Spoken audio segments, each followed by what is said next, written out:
Meet Katia, Pascariu.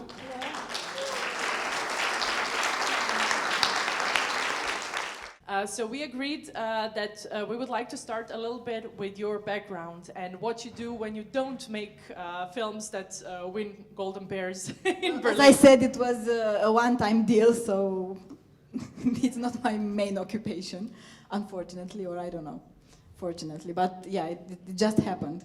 So most of your working hours are spent and creative hours are spent in theater, right? And it's quite engaged theater. Can you tell us a little bit about how it works in Romania and what your role is and why you do it and how you do it? Yes, so I do mostly independent theater, meaning maybe it's very similar to what's happening here. It might be because I guess we have the same background related to how theater functions. So normally you would have institutionalized theater. And in recent years, you got more and more artists who either didn't find a place to work in an institution or didn't find that it suits them to be part of an institution. So you get a lot of artists who work in theater and who work independently, meaning that they have to obtain by themselves funds for their projects. And unfortunately, the funds are very little money, are very few opportunities. But yeah, it's a precariat that you live by. But at least you are free and you can do whatever you want with those little money that you have. And I do, together with some collectives of theater people, mainly, but not only, we do a lot of political and educational theater. Now we have also a space of our own where we can play and meet our audience. It wasn't like this 10 years ago, but yeah, we were very lucky to meet and to learn together and to teach each other that we can do theater differently than it is usually done, or it used to be done in Romania. And yeah, we get to do things that are very important for us, like talking about, for example, when we do educational theater. So it's not only the subject that we choose, it's also the way that we work together. It's a non-hierarchical way of working, it's a collaborative way of working, and also we try everything that we do, it has a free entrance, so anyone can participate. It doesn't matter if you have or not the money to pay to see the play. And it's also the fact that until a project becomes a show that is presented to an audience, it's also a project of documentation, research.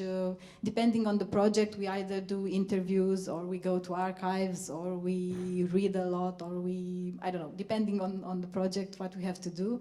And everyone who's involved in the project, I mean, the artists, the actors, the musicians, the choreographers, the director, the writer, everyone, they participate in all the stages of the work. And yeah, we prepare, we research, we meet with audience, we do workshops. When we work with teenagers, with kids, we do workshops and we try to really have their own opinions and to reflect their realities in the plays that we do. And then we have plays that focus on, I don't know, human rights or cyberbullying or domestic violence or poverty or the failure of our health system or yeah, or racism or anti-Semitism or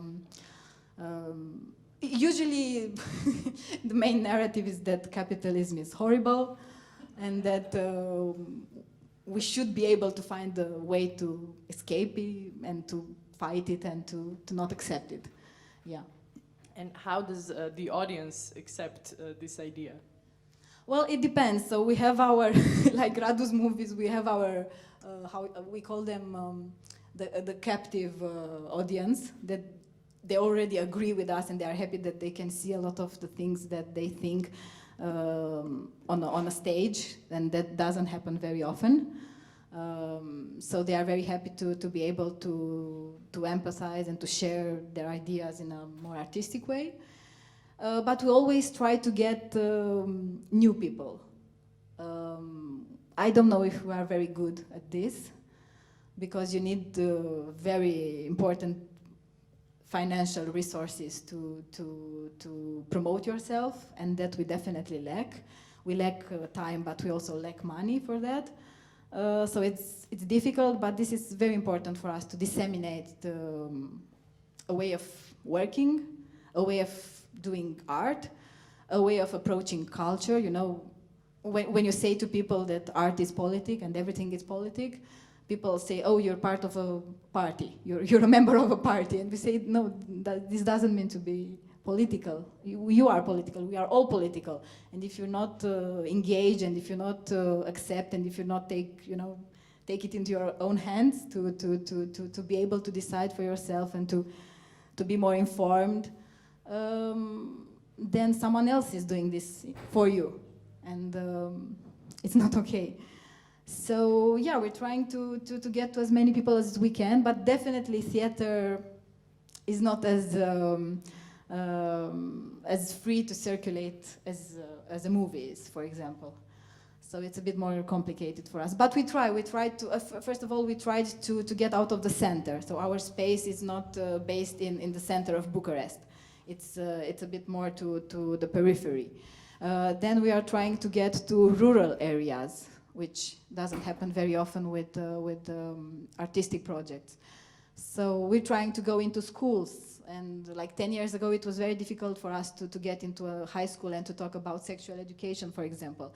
Today is much more easier, and every year there are more and more artists, younger and not necessarily younger, who are more interested in doing engaged and social art, and that is, we are very happy that that happens. Yeah.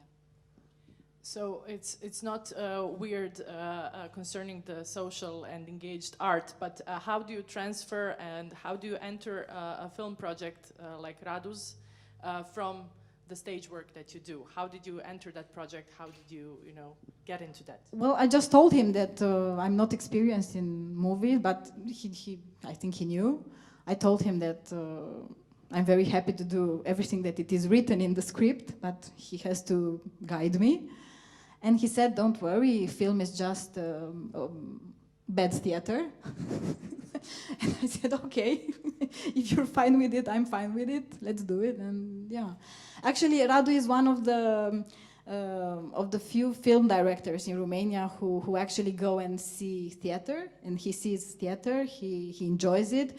He directed some plays, but he's much more known for his movies. But yeah, he's very curious especially of seeing our projects, and yeah, this is how we met actually in theater. Him being a spectator and me being an actress. And for this movie, I've been to two other castings for his previous movies, and we had a very funny conversation on Facebook afterwards, because he told me that I'm shortlisted or something like this for another movie of his, and I'm just not what he was looking for, something like this. And I said, oh, I hate it when directors say that they should cast someone based on, an image. And I started saying, the credo of actors, that I can do anything and it doesn't matter how I look, I can be whatever you need me to be. And he said, yeah, okay. But he didn't take me. But then, yeah, he called me and he said, I have a script, do you want to read it? Yes, I read it, let's talk. Did you read it well? And I said, yes. Are you okay with it? Yes. And yeah, and then we just took it step by step. So let's talk about the opening scene. How did you do that? It was much easier than it might seem, or maybe you might imagine. First of all, because both Radu and I were a bit like, some kids discovering another world. How is the pornographic movie world? And the guy playing Stefan, who's playing the husband, he's actually a professional adult movies actor and director. And actually he was directing a bit too well the movie, and Radu told him, you have to shoot the movie like you're not a professional. He was making like, I have to do this and this, and no, stop it, do it bad. And so it was easy from this point of view, and we just met. So once we met only Radu and I and his assistant, and we watched we watched together some homemade porno movies, for documenting ourselves, how it is. Research. It was research. And this is how some ideas for the movie. For example, her keeping the socks. We saw that in a movie, and Radu said, "Oh, that's great, we'll keep the socks." And then he called the costume scenographer, and he said, buy pink socks for the first scene. So this is how they were added. So we just did some research together and by ourselves. And then we met the second day with Stefan, and we rehearsed a little, but with our clothes on. And the next day with our clothes off. And because he was so relaxed, and then it seemed normal. Probably if I was supposed to do this with one of my colleagues, it would have been a bit awkward. But it wasn't with him. And then, as I told you, Radu was with us in the bed, and he was saying to us, go closer, go like this, do like that, look in the camera. So it was very funny being actually all three of us in the bed. And we were prepared to stay the whole day, but it took like 3 hours, and it was it was quickly. And the problem with the erection that Stefan had, it wasn't planned. It happened because although he's a professional actor, he doesn't usually has text. So he was a bit, the text came a bit, it complicated his life a little, and he felt the pressure, and he didn't have an erection as planned. And Radu said, it's perfect, we'll use it. So it was a lot of improvisation. But I think we were very lucky because we shot the scene in February of 2020, and in March the pandemic came and everything changed. Can you just add the location of the shoot for the first film? Yes, I as a producer, want you to say it out loud, please. So it was in the office of our producer, not of Ankita, but of Ada Solomon. Yeah, it was in the office, and actually Ada kept a wallpaper that is used in the movie for the video chat bit in the middle section. With the jungle, the exotic jungle. She really loved it, and she kept it. And another office of Ada was transformed into a bedroom, a very cozy bedroom. Everyone brought things from their houses, so I had a picture with my parents there. It was it was very, very familiar. So yeah, it was very easy and comfortable. It was a small crew. I don't think it was very professional, so I think and definitely from what Stefan told us, they do it better when they do it for professionals, but it was supposed to look like a homemade video, so yeah. And the decision to play the rest of the film with masks, I presume, came in March Not immediately in March. Maybe Ankita knows more, but in March we didn't know how long the pandemic would last, and also we weren't supposed to shoot in March because more money were supposed to be gathered. So we were supposed to shoot at the end of the year, and actually because the pandemic went for so long. They decided, the producers together with Radu decided to actually do it a little faster, to introduce pandemic in the story, and to shoot it in September, September of 2020. Yeah. Are there any questions from the audience maybe at this point, after seeing the film? No, not yet. Okay. I told you they're shy here in Zagreb with the questions. Or maybe they trust you. That's a nice way to look at it. Thank you. What is we talked about your theater work, and then we went into the scene that may seem the most difficult, but you can tell us also what was the most difficult scene for you in the film. But before we do that, while we still have the theater idea in our minds, do you have a difference in the way of preparing a role for a stage and for camera? Or is it pretty much the same for you as your experience as an actor? I'm not very sure if my answer will be very objective, because I'm definitely more experienced in theater than in movie. I've been doing theater for 15 years, and movie, this is my first important movie, and I've done some 2 shorts. And I've also had a little part in another movie, so I'm not really experienced. And I think also, like in theater, working with each director might change your opinion towards your job and how you should do it. But definitely what's very different is the relation with time. So time is very different in theater and in movie. It's completely different, and you have to accept it. And you control your art and your work in a very different way. And in a way I wasn't prepared. It was very funny because also, I told Radu at one point I wanted to seem very professional, like I know what I'm doing, although I didn't.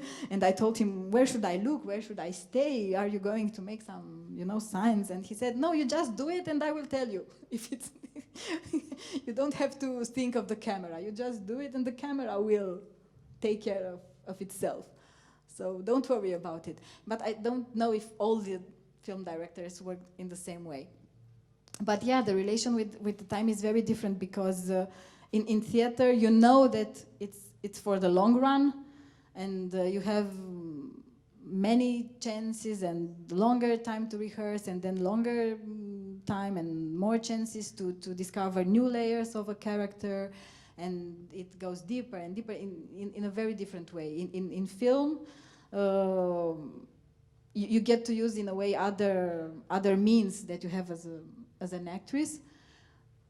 But in the same time, if you're not inspired in the day when the shoot is happening, you don't get another chance. And also afterwards, you really have to get detached. Because if you keep thinking about it, it's going to make you feel only bad, and you have nothing to do anymore after it was shot. So maybe, I don't know if I prefer theater, but definitely theater gives you more opportunities to discover and rediscover and learn a lot, and maybe it's more comfortable. And also the relation with an audience. I mean, obviously when you shoot, you have an audience. There are people there. But you cannot count on them.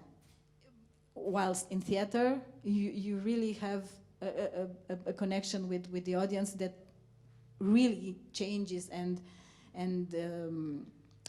enriches your performance. But if you go to the basics, I guess the job is the same. You have a context, a story, and the character. And you have to do it. Yeah. But because also in school I studied, we do acting, and in theory, it's acting for theater and film, but we do more theater than film. I'm not so experienced in, working more or less with the face, for example. But Radu did tell me from time to time, stop using so much your face. And then he put a mask on my face. So, yeah. I guess it's true what they say that, when people are in an audience, they really need to they see you differently than when they see your face on the screen. Yeah. But a lot of times you learn it by doing it. And especially in Romanian school, where you don't get many chances to rehearse this in school, you really are lucky if you get the chance to work, and yeah. I think everyone learns how to do film by doing it, so. Can you tell me what was the most challenging part of filming this film for you? So it wasn't a complicated, I don't remember having really complicated or very emotional moments or something like this. But definitely what was the most challenging was the last part, because it has to grow in a way. It has to lead you towards 3 endings that should all be, in a way, suitable for what you've seen until the end. So it was also a little strange because we rehearsed on Zoom. So we only met in the first day of the shoot. So it was a bit strange for everybody. And then it was obviously, it was a challenge working with the masks, but I think it was actually very, very helpful. It was very provocative, and I totally trusted Radu and everyone else, and I said it's not my problem to worry if it will be interesting or not for an audience. I just have to tell the story wearing a mask, which was our reality in the moment. And I think this constriction that we had, wearing the masks, actually, it helped me. I think it helped everyone, but I can speak for myself, that it helped me be more focused and, going to basics again, and in a way just thinking that you have to have the correct thought, and if you have the correct thoughts, they will go out. They will be transmitted, and they will reach their audience. And this is what I was thinking. But yeah, the first days when we were a lot of people, and I was empathizing with my character and being alone and having to being confronted by a large group of people who were in theory hating me. That was, I think, the most challenging situation that I was, and also running in the streets of Bucharest between doubles, because I was walking on a boulevard, and then they said again, and I felt like everyone was waiting for me, and I was running between. I really felt bad, like everyone was waiting in the sun for me to go from point B to point A. So yeah, I ran a lot. How many days did it take to shoot the third part? I think it was a week. And we were shooting during the night, which was again, in a way, very comfortable for everyone. Did you have fun with the endings? We did, but the last ending, which is the funniest, was a bit more complicated because it was at the end of the last day, and we were all very tired, and people were a little fed up, and it was also a very important football game that people wanted to watch, and no one was really interested in what was happening there. But yeah, it was fun. But it was also, I mean, it came out very funny, so that's very nice, and we are all very happy. But a lot of the things that are on the screen, actually, they were made in post-production. So I was just doing like this, and it was nothing, and people had to react, and I had to do like this with nothing, So it was It was like playing. It was like children playing. But yeah, it was fun. But people were already a little tired after a week of spending our nights together. We finished Yelling at each other. yelling at each other. We had discussed already. The pandemic was very clear for everyone. We discussed everything. You know, it was come on, let's end it. Can you tell us a little bit about the perception of the film in Romania and what you think of that perception? Well, I think what's very funny is that a lot of reactions in reality are very similar to the reactions in the movie. So you get the characters that are in the movie, you get to react to people, very similar people in real life, in the same way. So this is funny but very sad in the same time. And the reactions were a bit overwhelming because of, first of all, because of the important Berlin Award. And, you know, people already hate Radu. A lot of people hate Radu in Romania, so that added to to them being very upset. Why a film, first of all, it's a pornographic movie. And it's illegal to make a pornographic movie with state money. So this was a problem. Then it attacks our church. Why? Then it's anti-Romanian. It's not a patriotic movie. Why do you have to show only the bad stuff to the foreigners? You know, why do this? We have so many beautiful things. Our history. We have our bad history, but we have our nice history. But these are things that come up all the time. But whenever there is an important award or there is a very good press outside, obviously people feel more obliged to have a reaction. And there were also the very good reactions, but they were very polarized, very black and white, very either love it, either hate it. And there was a lot of media attention, which for me was, because you asked me also what was my take on it. It was a bit too much, I think, for me, for how I am used to living my life.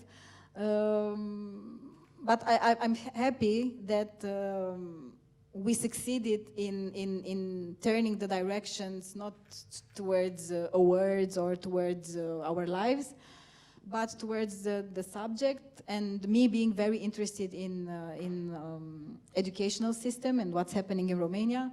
I was very happy to be able to discuss it and to discuss my work in theater and the situation of education and the other subjects that are in the movie related to female body, related to patriarchy, related to racism. So in a way, I was very happy that it gave me an opportunity to discuss things that I'm already very interested, but in theater you don't get such an attention that we got with the movie. And you already had 2 Q&As here in Zagreb, so you told me about some interesting things that the audience said. Can you maybe share that with us as well, because it reflects kind of where we live? There was someone who said that felt very uncomfortable seeing the sex tape, and that it was unnecessary, and that the film would work better without it. And I told them that a lot of times imagination is worse than reality. So, so maybe it's better to see it than imagining it. I don't know what. But they said that it's very uncomfortable to see such a movie together with other people. So I said, yeah, we are used to seeing it by ourselves.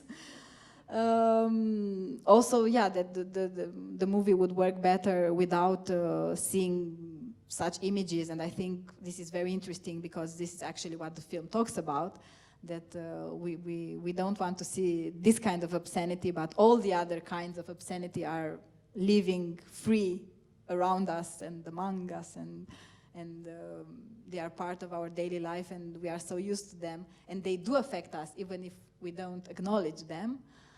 There were some reactions towards Bucharest. Some people went to Bucharest and told me that it has some nice parts, it's not that bad.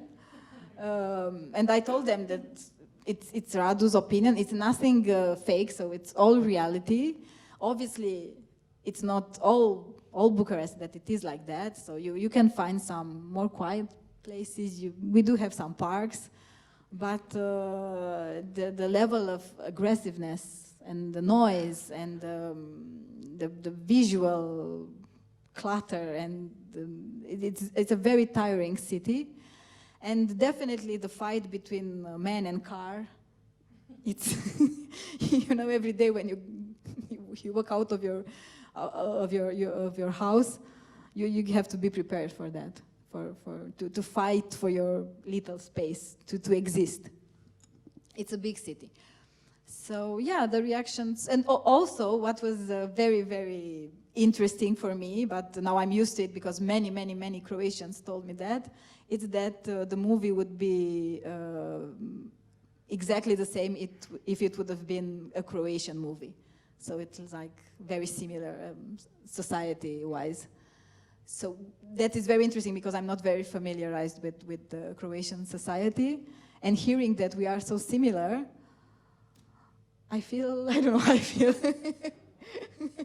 I feel better that we are not alone, sad that we are so many.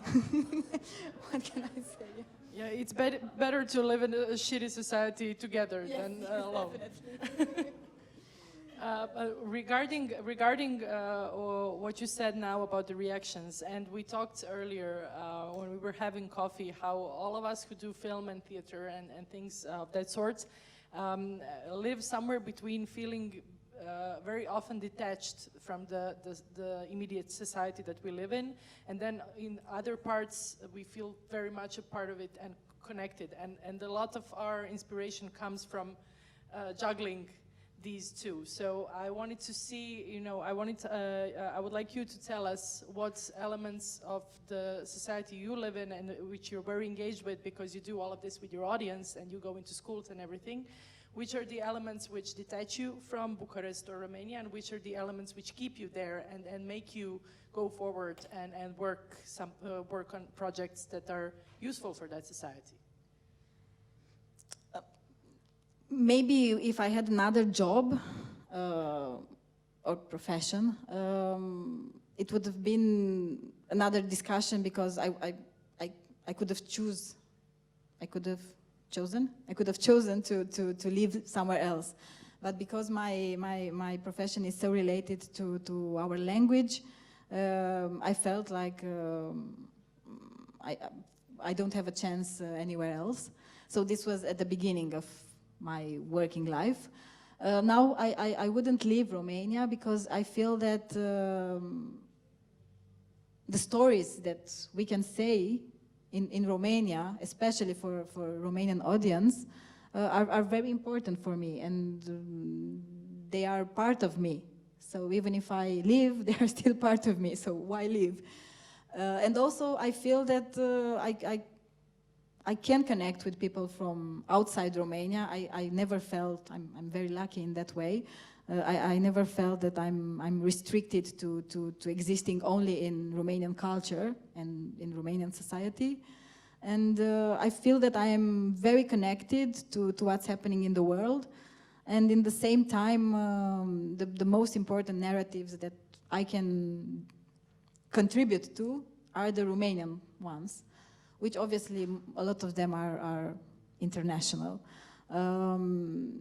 But what definitely keeps me and makes me continue and makes me go on, it's my colleagues, the people that I work with. So I'm very lucky that very early in my profession I found fellow artists, men and women, that I work with, that I really trust, that I admire and respect.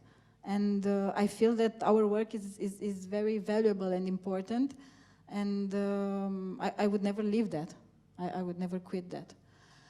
So that is something that keeps me very, very, very attached to my life, to what's happening, and very attached to the present. In the same time, I feel a lot of times that I live in a bubble, that I'm full of privileges. And this makes me just feel more responsible towards every action in my professional and in my personal life. I'm trying to learn. I'm trying a lot of times just to take a step back, even if I don't want to. But I am a woman, but I am a white woman. I am a woman, but I am an educated woman. So I don't know. You have to juggle with all these privileges and not so much privileges, and you have to see where you stand, because this is what we talk about today. And also something that it's very interesting, and it's something that it's eating us from the inside. And we are trying to learn it as we go. Is this situation of representation? Who represents what? And for example, in our work, we started by doing documentary theater, for example, and we would do interviews with people, and then we would come on stage and impersonate those persons. And at some point, we felt like it's not ethical anymore to work this way, and we tried other ways of doing, of representing those stories. But in a more, I don't know, we tried other ways of creating fictions or working together with those people, not just impersonating them. Or we tried working with our own stories, with our family stories. So I'm ready to search, and I'm ready to acknowledge my mistakes. But definitely I'm founding a lot of my beliefs on my peers. So I guess that what keeps me going on, it's this idea of being part of some groups. Although I enjoy very much solitude, it's probably because I work every day with a lot of people. So otherwise I feel like it's such a terrible world that we live in, and I'm sorry, I'm thinking the discussion in a very pessimistic direction, but it's such a terrible world that we live in, that if you're not lucky enough to find a group of people that can support you, I don't know how you can resist this world. Sorry. I agree with you. I think I think people sticking together and finding kindred spirits is crucial, and finding people with whom you can share kindness. I think even if you don't agree on every single thing, or are sometimes in some type of competition or whatever. So I agree. Is there a question from the audience now? Yes, we have a question.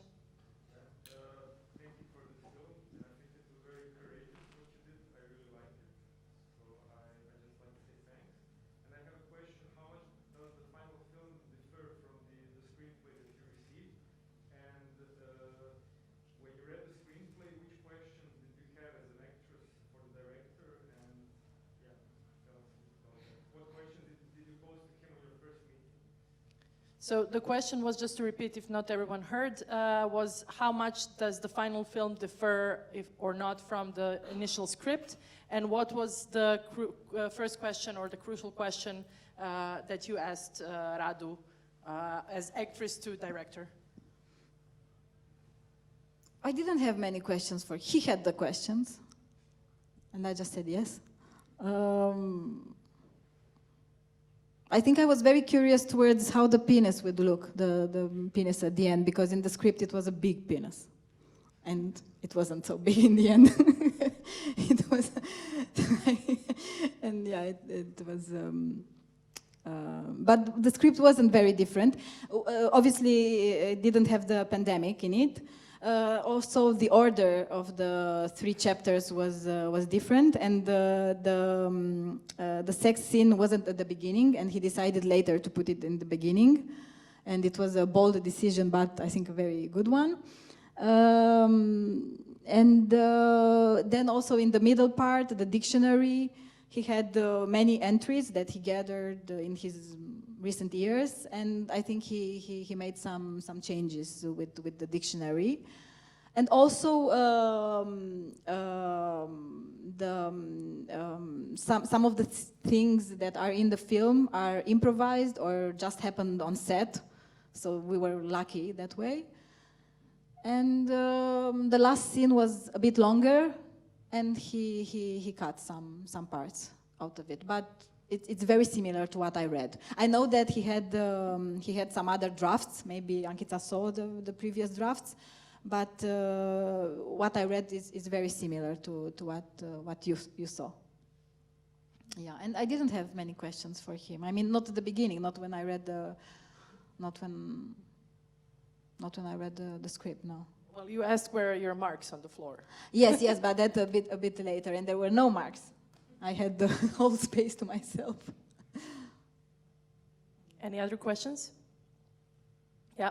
So the script was written before the event? Yes. Actually, you asked me how the difference between theater and film, and I told you only from my perspective as an actress. But I think it's also very different the time for someone who's managing a project of a film project than a theater project, because it takes years to do a movie. Years. So he has the idea, he talks to the producer, he writes many drafts, then he applies for money and he gets little money, and then he needs more money, and it's years. In theater it works faster, but yeah, you have less money, and yeah. So yeah, he had the idea of telling a story related to a teacher, because it was based on some real stories, to say the story of this teacher, and then he added the dictionary that was just things that Radu already had in his notes, and the film, from what he told us, had some other forms in his mind until he got to this form, a triptych. And yeah, it's a lot of work and a lot of time. It's also interesting to me how you said, which is true, in most European countries, when you are not happy with the scene, you usually don't get the chance to redo it. And in Hollywood film, where you have the money for that, you can redo it several times. Or maybe you have more time to rehearse, or yeah, you have I don't know, other conditions. But also, I think it's Radu's style to improvise a lot and to allow and to encourage actors to improvise. So not all directors work in the same way, but he is like this. So he really didn't want things to be tight. And me and my colleagues, we all felt that we could bring. If we felt something, we can bring it to the table. Anyone else? I had a question I wanted to ask you as a follow-up to what you said that's keeping you in Romania, your colleagues, your peers, and my cat. And your cat. Because it's such a terrible world around us in general, and in the last 2 years in particular, and we keep all talking and keep talking about what is happening that's terrible and what makes us depressed or melancholic or whatever. I was really hoping that we could talk also a little bit about things at this moment that you find beautiful in the world, apart from your colleagues, which we already found out, what you find inspiring, what you find pleasure in. Even though it's a pandemic, even though we live in different way, even though there's a lot of poverty in society and things like that. During pandemic, I discovered that I can enjoy staying home. Because at the beginning I thought, oh my God, a week, the first lockdown, you said a week, staying home, a week, that's horrible, I won't be able. And then I discovered that I'm very comfortable doing nothing at home, and it was difficult to go back. I find inspiration in very boring things like listening to music and dancing and traveling, and I'm not a very sociable person, so I I don't really like meeting, every day new people, mingle a lot, and do many social stuff. But again, I surprised myself because of the movie. I got to travel a lot to many festivals and meeting a lot of people, and I surprised myself that I actually might enjoy the things that I thought I don't. And I do a lot of things that, in a way, keep me in a safe bubble. Things that, what brings me pleasure and inspirations are things related to arts and culture. So maybe other people find in other places their inspiration and their safe spots. But for me, are things related to arts. So music, museums, books, I don't know, yeah, watching movies, going to theater. Yeah, this is, and then a lot of times this, I feel it makes me feel safer and better and more trusting more the world that we live in, but also gives me energy to continue and gives me inspiration. And I feel like, yes, I want to do that. I want to bring something to my community, to my society. So it's worth it, because otherwise, if you read magazines or stay too much updated with the news, although I think it's very important to do it, we should all kill ourselves. So you definitely should find your things that, like you said, that make you feel able to live. Do you have, from this point where we are now, which is a very weird point in history, I think, do you have a vision for some not that distant future, like in 3 or 5 or 6 years? Do you have an idea how you would like things to turn out, or how you feel that they Yes, will I turn have out? a very clear idea what I want. I want no borders, no money. Though I would abolish this. And peace in the world. It's like the contest for Miss Universe. I know, but this is what I wish for. Sorry.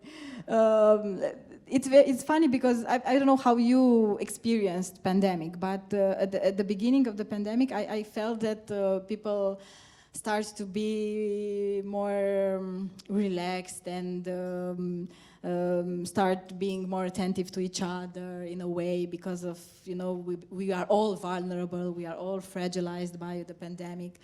And also in our artistic sphere in Romania, I felt that maybe there is a sense of newfound solidarity, and it was, because we had a common goal. Open theaters, give us financial support. So we had some common goals, and there was this new air of solidarity. But the second year of the pandemic came, and people are very, very tired. And I'm sorry I have to go back to capitalism, but capitalism is so powerful that people started again concentrating on their own lives, because obviously they have to make it every day and to find solutions. And if we cannot find solutions together, maybe we can each save ourselves. But in a few years, I hope the world will have new leaders, new political leaders that will not try to fight amongst themselves with us being their munition, So I would abolish the borders, money, and all military stuff anything related to military, that I would definitely abolish. Maybe not in 3 years, but in 50 years, I don't know. When you work with kids in Romania, with youth, do you see potential for change in them or not? Only when they are very, very little. After 5 years, it's too late. No, but this is also my experience when I work something with younger people, that it takes time for them to realize that someone actually asked for their opinion, and that it's valuable, and that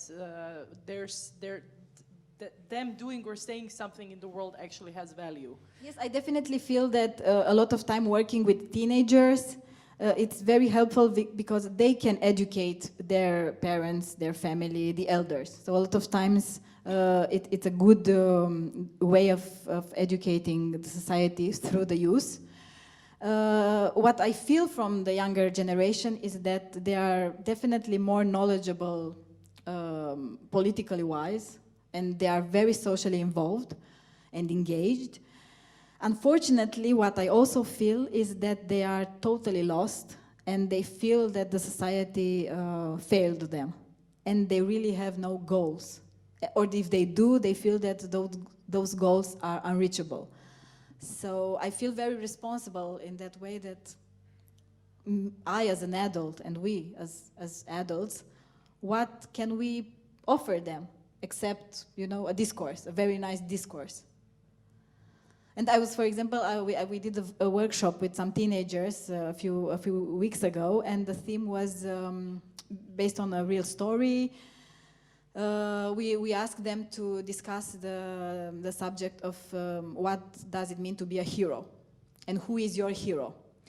And first, I was very surprised that in a group of 20 teenagers, 20-something teenagers, more than half said that they are their own heroes. And I was very surprised at the beginning. And then I realized that, yes, this is how society works today. You feel that you can, first of all, in order to survive, you should, in order to live and to survive, you should imagine that you are a hero, which is so stupid, it's horrible.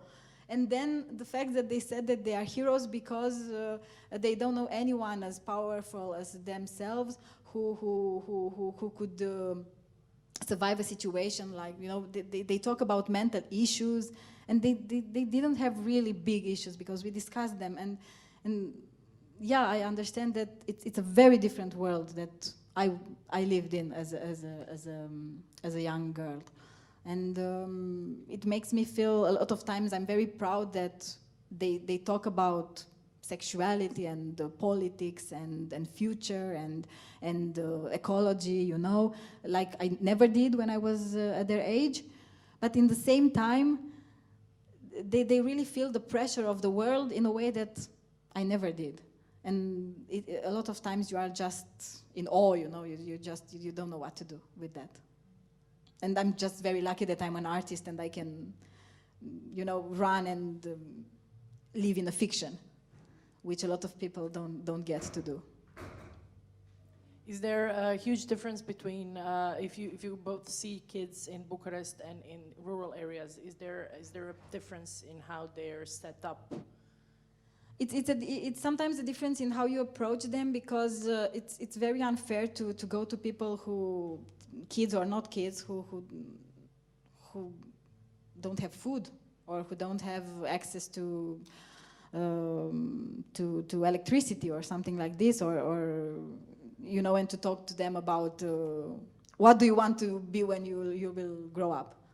It's obviously that they don't have the choice. So you have to adapt your discourse depending on what you find. So you have to be very careful.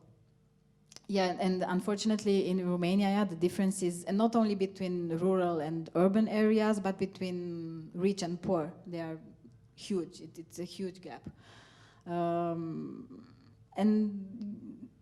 for example, sometimes they are more. It's easier to work with teenagers who come from not so well educated, and you know, they don't come from money, and sometimes it's easier to work with them because they are not so full of prejudice. But in the same time, it's a very delicate situation. And a lot of times when you talk to kids who come from very educated and who come from money, it's a bit difficult because you realize that a lot of times you're not talking to them, you're talking to their parents. And you're fighting sometimes a wall. And you understand the wall, you understand what the parents live. and why they live like this and why they put such a big pressure on the kids. And what we try to do is that whenever we work with teenagers, we try to make it long-term projects. It works better, definitely. Because of the specific nature of the theater you do and the work with children and getting into society, do you experience the same kind of stage fright that you would maybe experience if you worked in musical theater or something like that? Do you think it's a similar feeling of you, or you have a different kind of concern before you go on stage? Well, it's very different because when I go on stage, what could happen the worst? I could make a fool of myself. I could play very badly, but I always have in my mind that if I feel that it never happened, but I always think that if things go very, very badly on stage, I could fake, that I'm sick and I faint. I'm always prepared like that.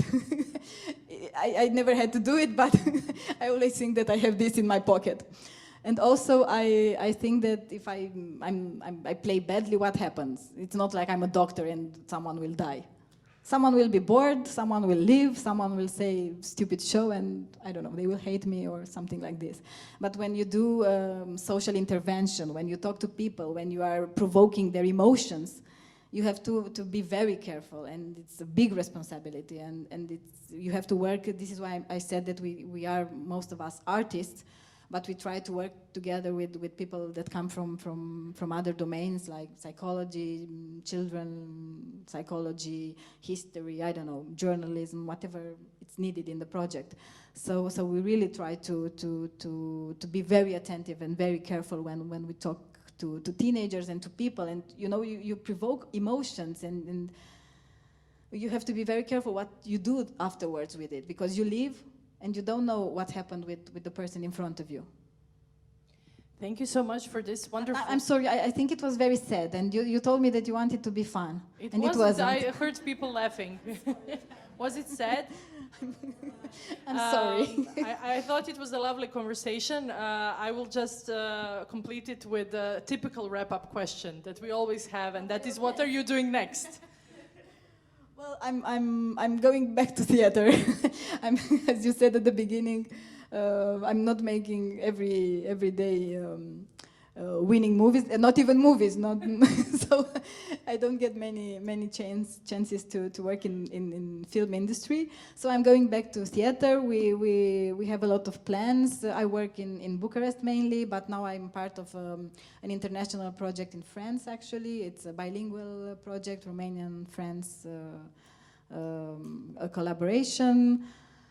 So yeah, I feel like I'm fighting the good fight. I don't know if I am, but this is what makes me wake up in the morning.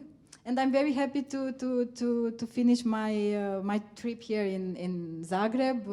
We still have I still have to see 3 movies, and on Saturday we'll announce the prizes. And I was very happy to be part of Zagreb Film Festival. Thank you so much for being here and for this conversation, and thank you to the audience also. We'll see each other tomorrow, maybe also with Stefan Arsenijevic. Have a good evening. See more films. Thank you.